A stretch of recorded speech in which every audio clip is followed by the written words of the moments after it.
The distress signal. The silence of deep space stretched endlessly around monitoring station Alpha 7, a spinning metal wheel that orbited Earth like a mechanical moon. Inside its sterile corridors, Commander Jake Riley rubbed his tired eyes and stared at the cascade of data flowing across his screens. 3 months into his rotation, and the loneliness of the void was beginning to wear on him. "Another quiet night in paradise," muttered technician Bob Chen from the adjacent console, his fingers dancing across holographic displays showing electromagnetic signatures from across the galaxy. The deep space communications array never slept, constantly listening for anything unusual in the cosmic background noise. Riley was about to respond when an alert chimed softly. Console 17 lit up with an unusual pattern, structured, repetitive, clearly artificial. "Bob, you seeing this?" Chen leaned over, his brow furrowing as he examined the signal characteristics. "That's not natural. Frequency modulation suggests intelligence, and the pattern." He paused, running the data through analysis programs. "Commander, this is definitely not human." Within minutes, the station's communication center buzzed with activity. Dr. Maria Santos arrived from the linguistics department, her dark hair pulled back hastily as she hurried to her workstation. As the station's leading expert in theoretical xenolinguistics, she had spent years preparing for this moment. First contact with an alien intelligence. "The mathematical base appears consistent," she announced after an hour of intense analysis. "Prime number sequences, basic geometric relationships. They're trying to establish communication protocols." Her fingers flew across the keyboard as translation algorithms worked to decode the message structure. Riley watched the data streams with growing unease. The signal's origin point lay far beyond human space, in a region where Earth's most powerful telescopes detected only empty darkness. More troubling was the signal's intensity. It required enormous power to broadcast across such distances, suggesting either advanced technology or desperate circumstances. "Got something," Santos called out, her voice tight with concentration. The main display flickered, showing a rough translation matrix. "The language structure is complex, but the mathematical foundations are helping me build a basic vocabulary." The breakthrough came at 0347 hours. Santos stepped back from her console, her face pale as the translated message appeared on the main screen. "This is Captain Vex of the trading vessel Star Wanderer. We are under attack by the Void Hunters. Our shields are failing, engines damaged beyond repair. If anyone receives this transmission, please know that we carry the genetic heritage of our people. We are the last. Our homeworld burns behind us. If there are any beings of compassion in this galaxy, we beg for assistance. Coordinates follow. We have families aboard, children who have never seen their ancestral sky." The communication center fell silent. Riley felt a chill run down his spine as he read the words again. Somewhere in the darkness between stars, people were dying while crying out for help to anyone who might listen. "There's more," Santos continued, her voice barely above a whisper. "Technical specifications, star charts, even basic cultural information. They've been monitoring our transmissions. They know Earth exists. This message is specifically directed toward human frequencies." Admiral Ross arrived within the hour, his weathered face grim as he reviewed the translated message. The silver-haired veteran had served in Earth's defense forces for 3 decades, but nothing had prepared him for this moment. "How long ago was this sent?" he asked. Santos consulted her calculations.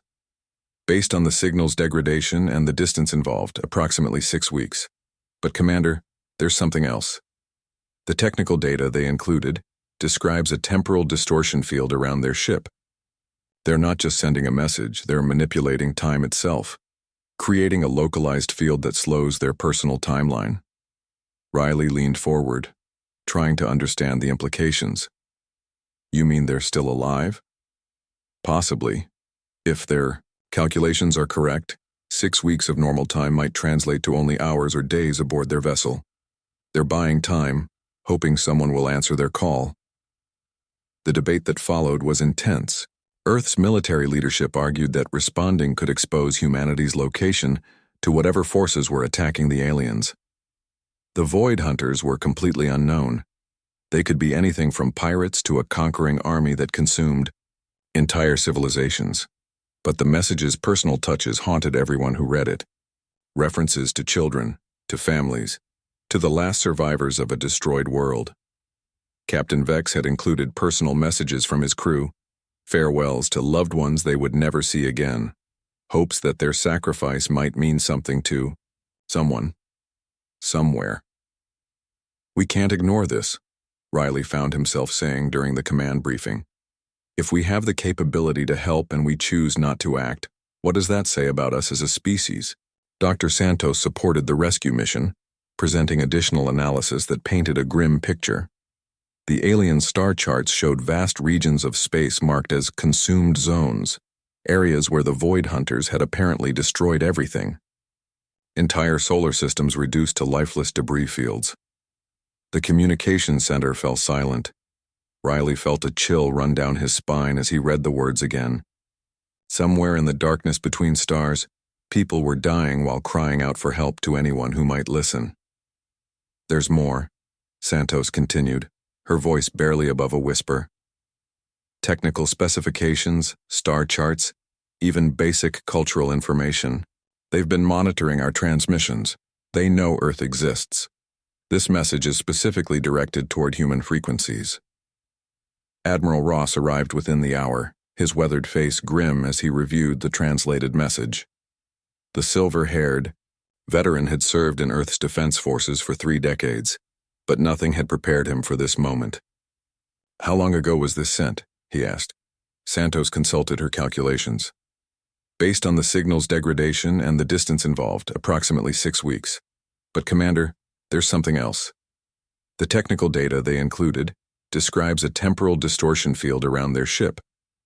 They're not just sending a message, they're manipulating time itself, creating a localized field that slows their personal timeline." Riley leaned forward, trying to understand the implications. "You mean they're still alive?" "Possibly. If their calculations are correct, 6 weeks of normal time might translate to only hours or days aboard their vessel. They're buying time, hoping someone will answer their call." The debate that followed was intense. Earth's military leadership argued that responding could expose humanity's location to whatever forces were attacking the aliens. The Void Hunters were completely unknown.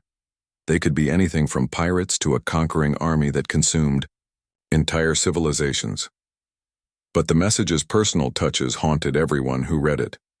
References to children, to families, to the last survivors of a destroyed world. Captain Vex had included personal messages from his crew, farewells to loved ones they would never see again, hopes that their sacrifice might mean something to someone somewhere. "We can't ignore this," Riley found himself saying during the command briefing. "If we have the capability to help and we choose not to act, what does that say about us as a species?" Dr. Santos supported the rescue mission, presenting additional analysis that painted a grim picture. The alien star charts showed vast regions of space marked as consumed zones, areas where the Void Hunters had apparently destroyed everything.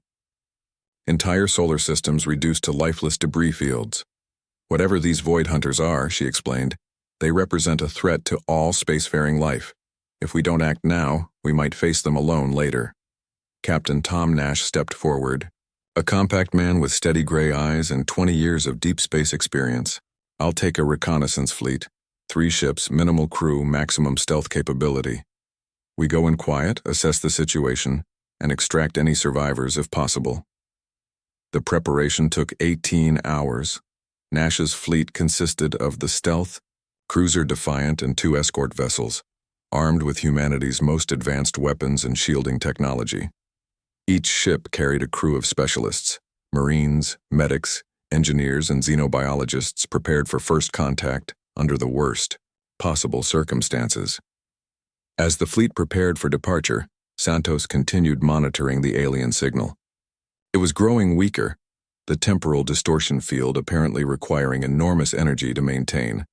Fragments of new transmissions suggested the situation aboard the Star Wanderer was deteriorating rapidly. "Captain Vex is still broadcasting," she reported to Nash as he prepared to board his ship.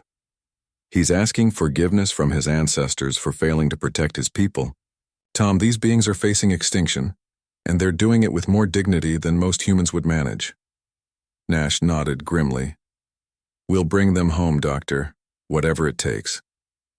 The departure was witnessed by skeleton crews throughout the station. Riley watched from the observation deck as 3 points of light accelerated away from Earth, their fusion drives creating brief stars against the darkness, before engaging faster-than-light systems and vanishing entirely. In the communication center, Santos maintained her vigil over the weakening alien signal. The translation programs had decoded more personal messages, children asking their parents when they could go home, adults trying to comfort each other. In the face of approaching death, Captain Vex recording what might be the final entry in his species' history. 1,200 light-years away, the Star Wanderer continued its desperate flight through the void. Its hull bore scars from weapons that no human had ever seen, and its remaining crew of 12 beings huddled in the ship's central chamber, protecting a small device that contained the genetic patterns of their extinct civilization.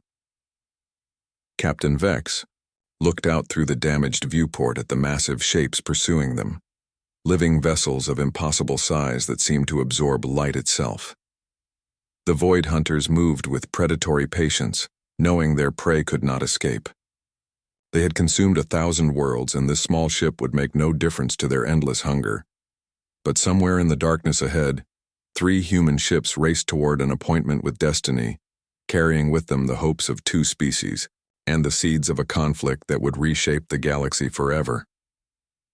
First Contact Captain Tom Nash felt the familiar tension in his stomach as the Defiant dropped out of FTL drive at the edge of the Kepler 442 system. The transition from faster-than-light travel always left him slightly disoriented, but years of deep space missions had taught him to push through the discomfort. "Sensor sweep complete, Captain," reported Lieutenant Dave Kim from the tactical station. "I'm reading massive energy signatures near the 4th planet. Whatever's happening out there, it's big." Nash studied the holographic display materializing in the center of the bridge. The system's star cast pale light across 4 rocky worlds, but it was the space around the outermost planet that drew his attention. Dozens of contacts moved in complex patterns, some clearly artificial, others defying easy classification. "There," whispered Dr. Ann Foster, the mission's xenobiologist, pointing at a small blip near the edge of the engagement zone.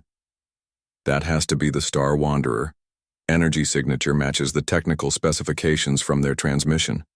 The alien vessel was tiny compared to the massive shape surrounding it, a sleek craft roughly the size of a human destroyer, its hull scarred and blackened from weapon impacts. Around it circled 5 enormous objects that seemed to absorb sensor readings, creating dead zones in the Defiance instruments. "My God," breathed Kim. "Those things are huge. Each one must be over 3 kilometers long." Nash had seen many strange things in his years exploring the outer reaches of human space, but nothing had prepared him for the Void Hunters. They moved like living creatures rather than ships, their surfaces rippling with patterns that hurt to look at directly. Occasionally, brilliant flashes of energy would leap from the larger vessels toward the Star Wanderer, only to be deflected by flickering shields that grew weaker with each impact. "Communications? Any response to our hails?" Nash asked. Ensign Mary Torres shook her head. "The Star Wanderer is still broadcasting their distress signal, but they're not responding to direct contact attempts. Their communications array might be damaged." "Captain," Kim interrupted, his voice urgent. "I'm detecting weapons charging on the nearest Void Hunter vessel. They're preparing for another attack run." Nash watched as one of the massive Predator ships began accelerating toward the Star Wanderer. The alien refugee vessel tried to maneuver, but its damaged engines could barely maintain position. In minutes, the Void Hunter would be close enough to finish what it had started. "All ships, battle stations," Nash ordered. "We're going in." The 3 human vessels dropped their stealth fields and accelerated toward the engagement zone.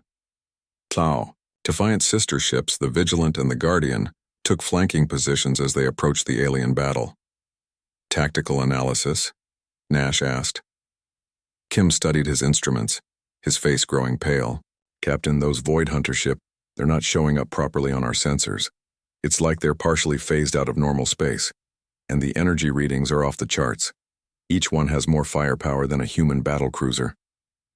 What about their target? The Star Wanderer is holding together, but barely. Their shields are down to 12%, and I'm reading multiple hull breaches. Life support is failing in several sections. Nash made his decision. Kim, target, the lead Void Hunter with everything we have. Torres, broadcast on all frequencies. Tell the Star Wanderer that help has arrived. The Defiant opened fire with its full arsenal. Plasma cannons, railguns, and quantum torpedoes streaked across space toward the nearest Void Hunter. The weapon's impacts created brilliant flashes against the creature's dark hull, but when the light faded, the massive vessel appeared undamaged. Direct hits, no effect, Kim reported, his voice tight with disbelief. But something unexpected happened. The Void Hunter stopped its attack run and turned toward the human ships, as if noticing them for the first time. Across the tactical display, all 5 Predator vessels began changing course, abandoning their pursuit of the Star Wanderer to focus on these new arrivals. They're coming for us, Kim announced unnecessarily. The massive shapes were accelerating, with impossible speed, covering the distance between them and the human fleet in seconds. Evasive maneuvers, Nash ordered. All ships, scatter formation. Let's see what these things can do. The Void Hunters moved unlike anything in human tactical doctrine. They flowed through space like water, their forms shifting and changing as they closed the distance. Energy beams lanced out from their hulls. Not coherent laser fire, but something that seemed to tear holes in space itself. The Guardian took a direct hit and simply vanished.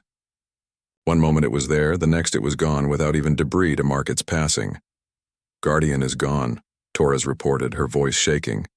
No explosion, no wreckage. It's just not there anymore. Nash felt ice in his veins. Whatever technology these creatures possessed, it was beyond human understanding. But retreat was not an option, not with the Star Wanderer's crew still trapped in the middle of this nightmare. All remaining ships, focus fire on a single target. Maybe we can overwhelm their defenses. The Defiant and Vigilant concentrated, their attacks on the nearest Void Hunter, pouring every weapon they had into its dark hull. This time, something different happened. The creature's surface began to ripple and pulse, as if responding to the assault. Captain, we're getting a reaction, Kim reported. Energy patterns are fluctuating. Whatever they use for shielding, it's not perfect.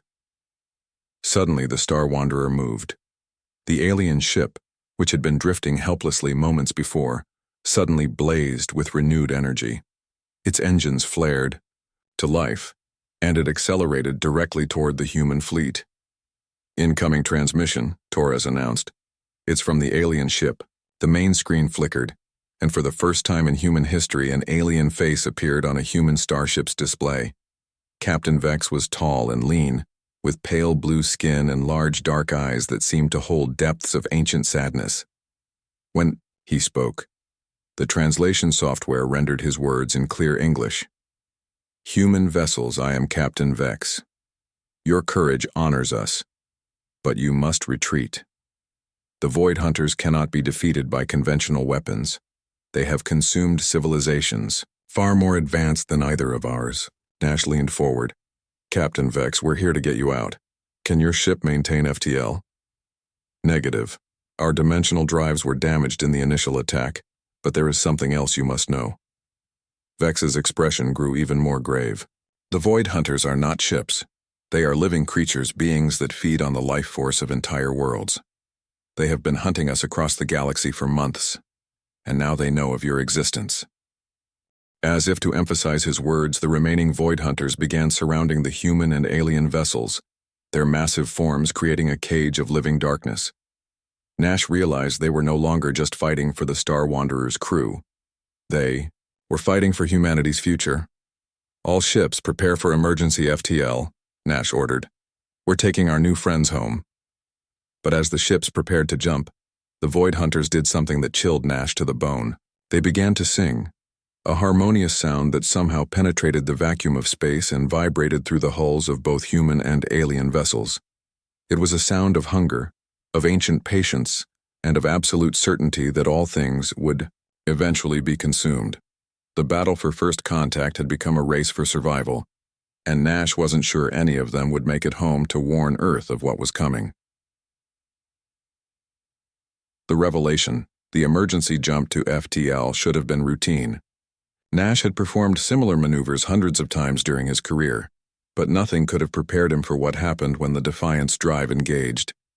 The Void Hunters followed them into hyperspace. "That's impossible," Lieutenant Kim stammered, staring at his tactical display as the massive dark shapes materialized around them in the swirling energies of faster-than-light travel.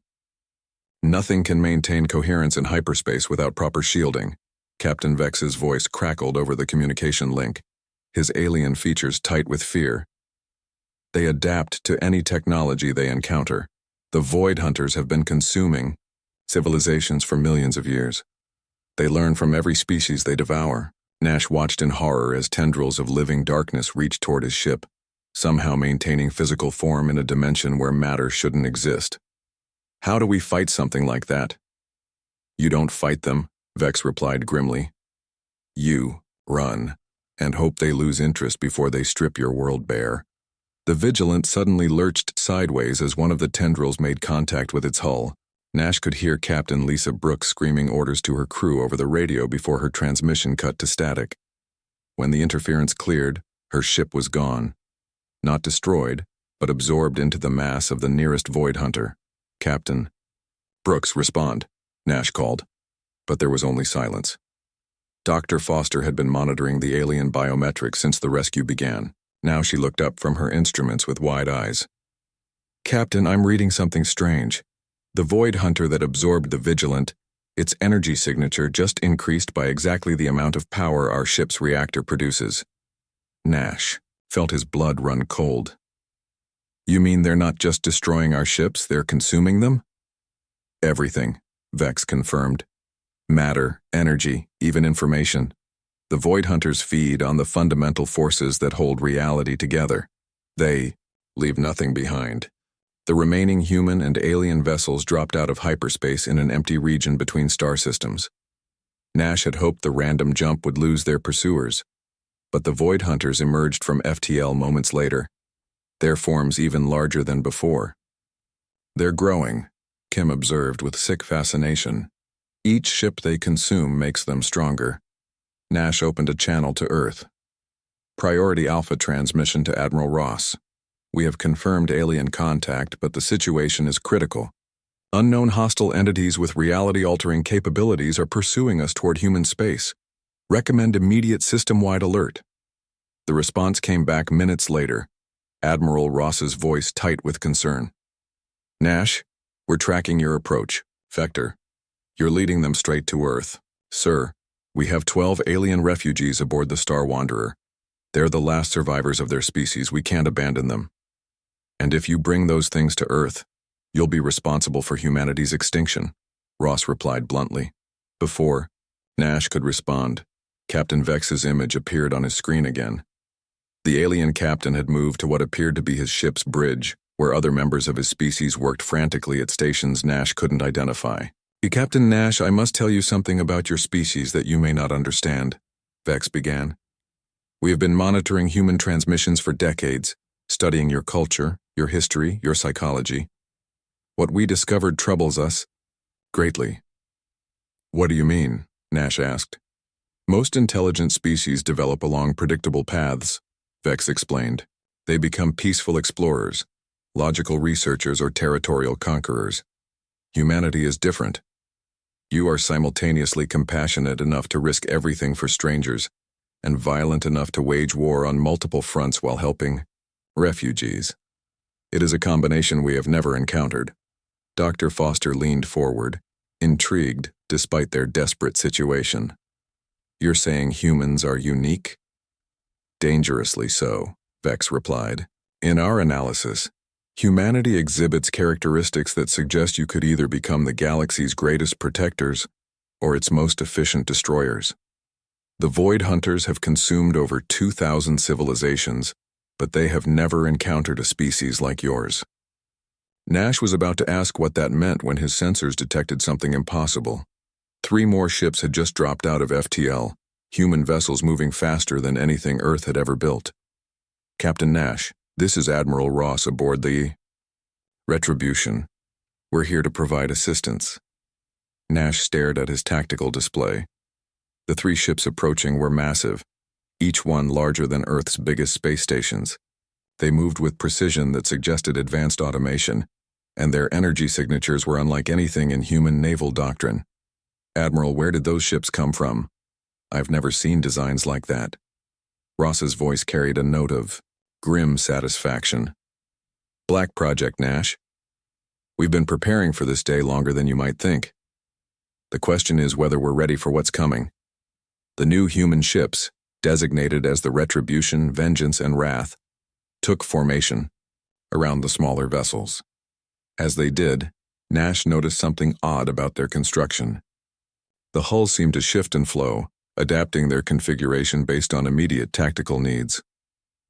"Fascinating," Dr. Foster murmured, studying the readings. "Those ships are using some kind of programmable matter technology. They're literally reshaping themselves for combat." Captain Vex's expression changed as he studied the new arrivals. For the first time since the rescue began, Nash saw something like hope in the aliens' dark eyes. "Your species continues to surprise us," Vex said quietly. "Those vessels, they're using principles similar to Void Hunter technology, but refined for different purposes. How did you develop such capabilities?" Admiral Ross answered over the open channel. "Let's just say humanity has had some interesting teachers over the years. Captain Vex, we need to discuss the full extent of the threat your people faced. If we're going to protect Earth, we need to understand exactly what we're dealing with." The Void Hunters had been circling at a distance, apparently studying the new arrivals. Now they began to move again, their massive forms accelerating toward the combined fleet. But something was different about their approach, more cautious, as if they sensed a change in their prey. "All ships prepare for engagement," Ross ordered. "Today we find out what happens when an unstoppable force meets humanity's refusal to give up." Nash watched as the Retribution's weapon systems came online. Arrays of devices he didn't recognize emerged from the ship's hull, each one humming with barely contained energy. Whatever Earth's military had been developing in secret, it was about to face its ultimate test. The battle that would determine the fate of 2 species was about to begin, and Nash couldn't shake the feeling that the galaxy was watching to see. Which type of predator would prove superior?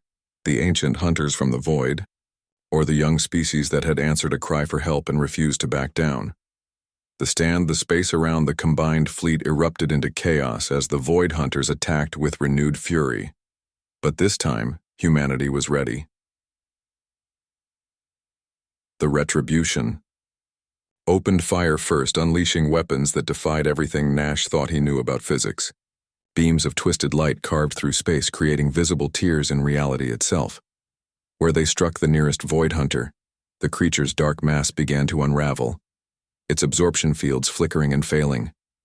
"Impossible," Captain Vex whispered, his pale features illuminated by the weapon's fire. "No conventional technology can affect them like that." Admiral Ross's voice cut through the battle chatter. "Captain Vex, conventional is not a word we use much anymore. Dr. Foster, are you recording this? Science Division will want complete data on Void Hunter vulnerabilities." Nash watched in amazement as the 3 massive human vessels moved with fluid grace, their hulls constantly reshaping to optimize weapon placement and defensive angles. The Vengeance split into 3 smaller units, each one maneuvering independently while maintaining perfect coordination. The Wrath extended long tendrils of its own, not the dark, consuming appendages of the Void Hunters, but gleaming metal constructs that seemed to channel pure energy. "Captain, I'm reading massive power fluctuations from the human fleet," reported Lieutenant Kim, his voice filled with awe. "Those ships are generating more energy than Earth's entire power grid." Dr. Foster was frantically analyzing the sensor data. "The technology they're using, it's like they're manipulating the fundamental forces of space-time. How is that possible?" Before anyone could answer, One of the Void Hunters broke through the human defensive formation and headed directly for the Star Wanderer. Nash saw it coming and ordered the Defiant to intercept, but his smaller ship couldn't match the creature's speed. Then something extraordinary happened. The Star Wanderer's crew, who had been passive throughout the battle, suddenly activated systems Nash hadn't known they possessed. The alien vessel transformed before his eyes, its sleek hull unfolding like a flower to reveal weapon systems that hummed with ancient power. "We are the last guardians of the Kepler civilization," Vex announced, his voice carrying new authority. "We have carried our ancestors' final gift across the galaxy, waiting for those worthy to receive it." The Star Wanderer fired a single beam of silver light that struck the approaching Void Hunter center mass. The creature stopped as if hitting a wall, its form writhing in what looked like agony. For the first time since the battle began, one of the ancient predators retreated. "What was that?" Nash demanded. "The memory of our dying star," Vex replied solemnly. "Our scientists captured the last light of our homeworld's sun before it was consumed. Light that has never known darkness. Energy that remembers what it means to give life instead of taking it." Admiral Ross's voice carried new respect. "Captain Vex, Earth formally requests an alliance. It seems we have more in common than either of us realized." The battle raged for 3 hours. The Void Hunters, creatures that had consumed entire star systems, found themselves facing something they had never encountered: organized resistance that adapted faster than they could counter. Each time they developed a new attack pattern, the human ships reconfigured to meet it.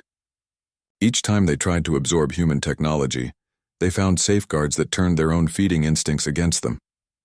But the real turning point came when Dr. Foster made a discovery that changed everything.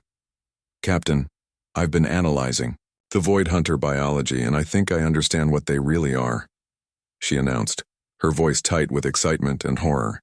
"They're not individual creatures. They're fragments of something much larger. A single entity that was broken apart eons ago."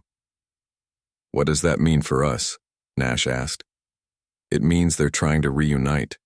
Every world they consume, every ship they absorb, brings them closer to reconstructing their original form. But it also means they have a central weakness."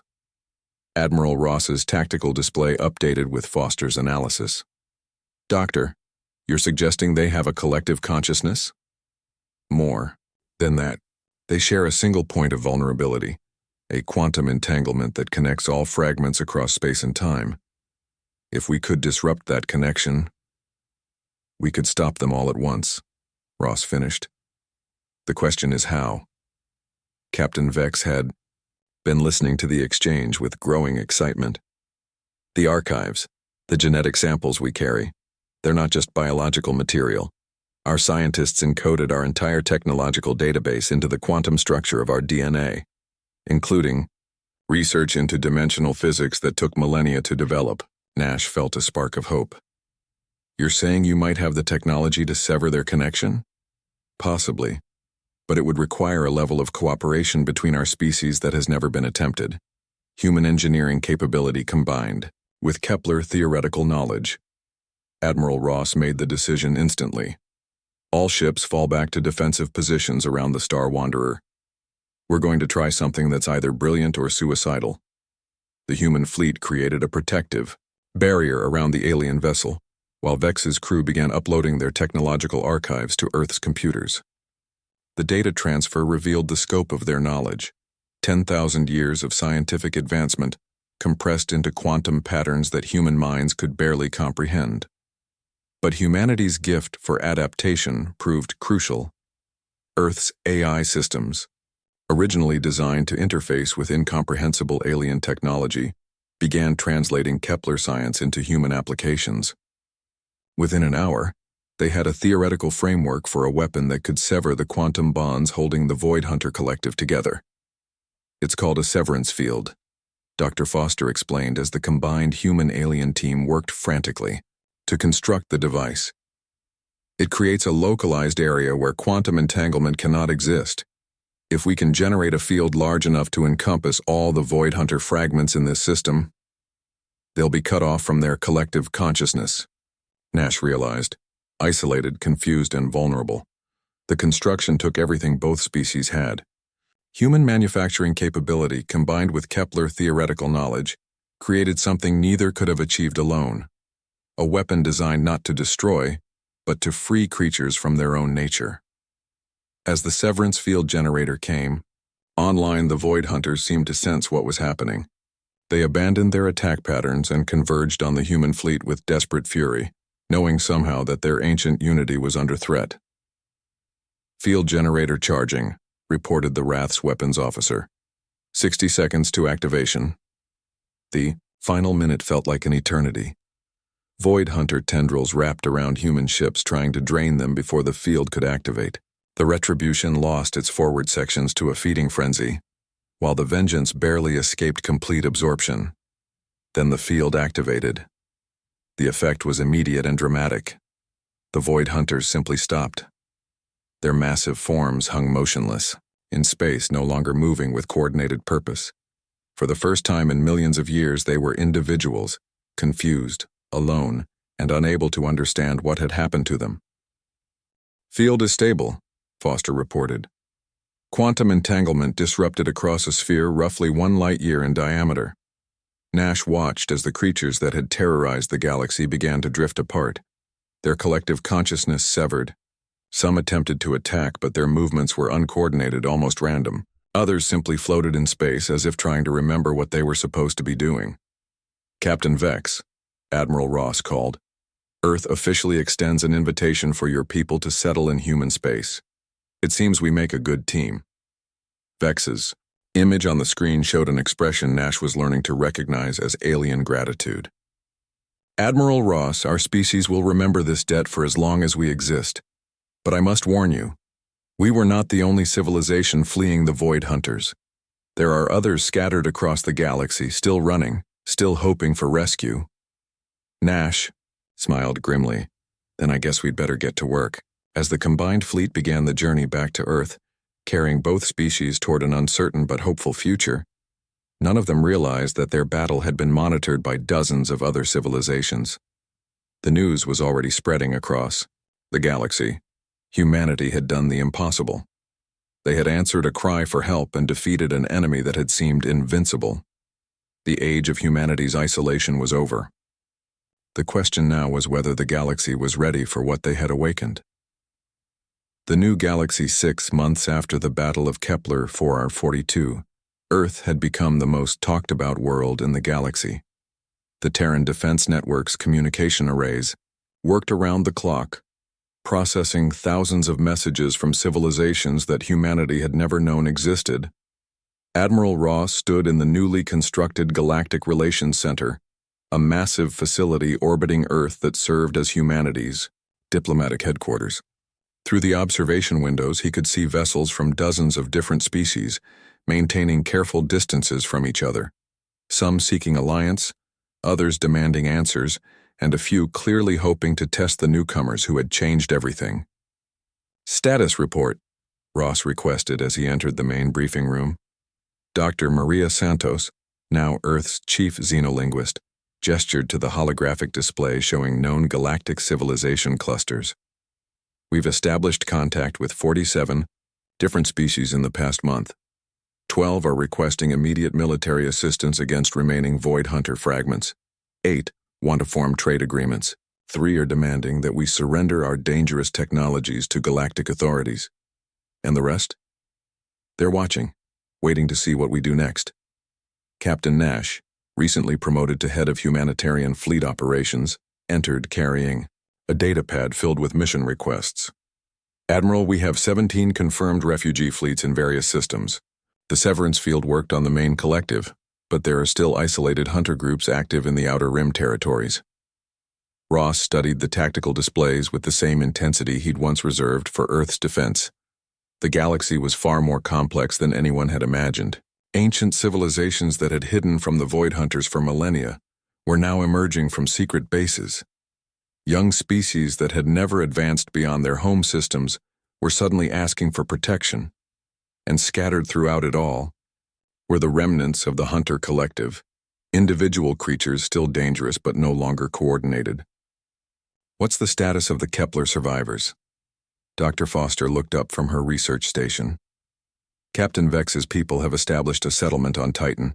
They're sharing their technological archives with our research teams, but the integration process is challenging.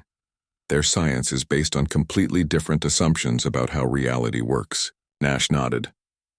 The joint rescue operations are going well, though.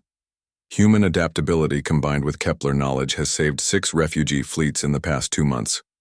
We're getting a reputation. That's what worries me, Ross admitted. Every time we help someone, we attract more attention. Some of it friendly, some not so much. As if summoned by his words, Lieutenant Torres hurried into the briefing room. Admiral, we have an urgent communication from the Centauri Council.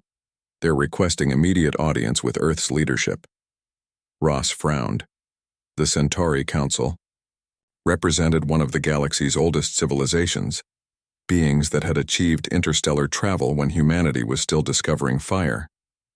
They had remained neutral throughout the Void Hunter crisis, watching from their fortress worlds while younger species died.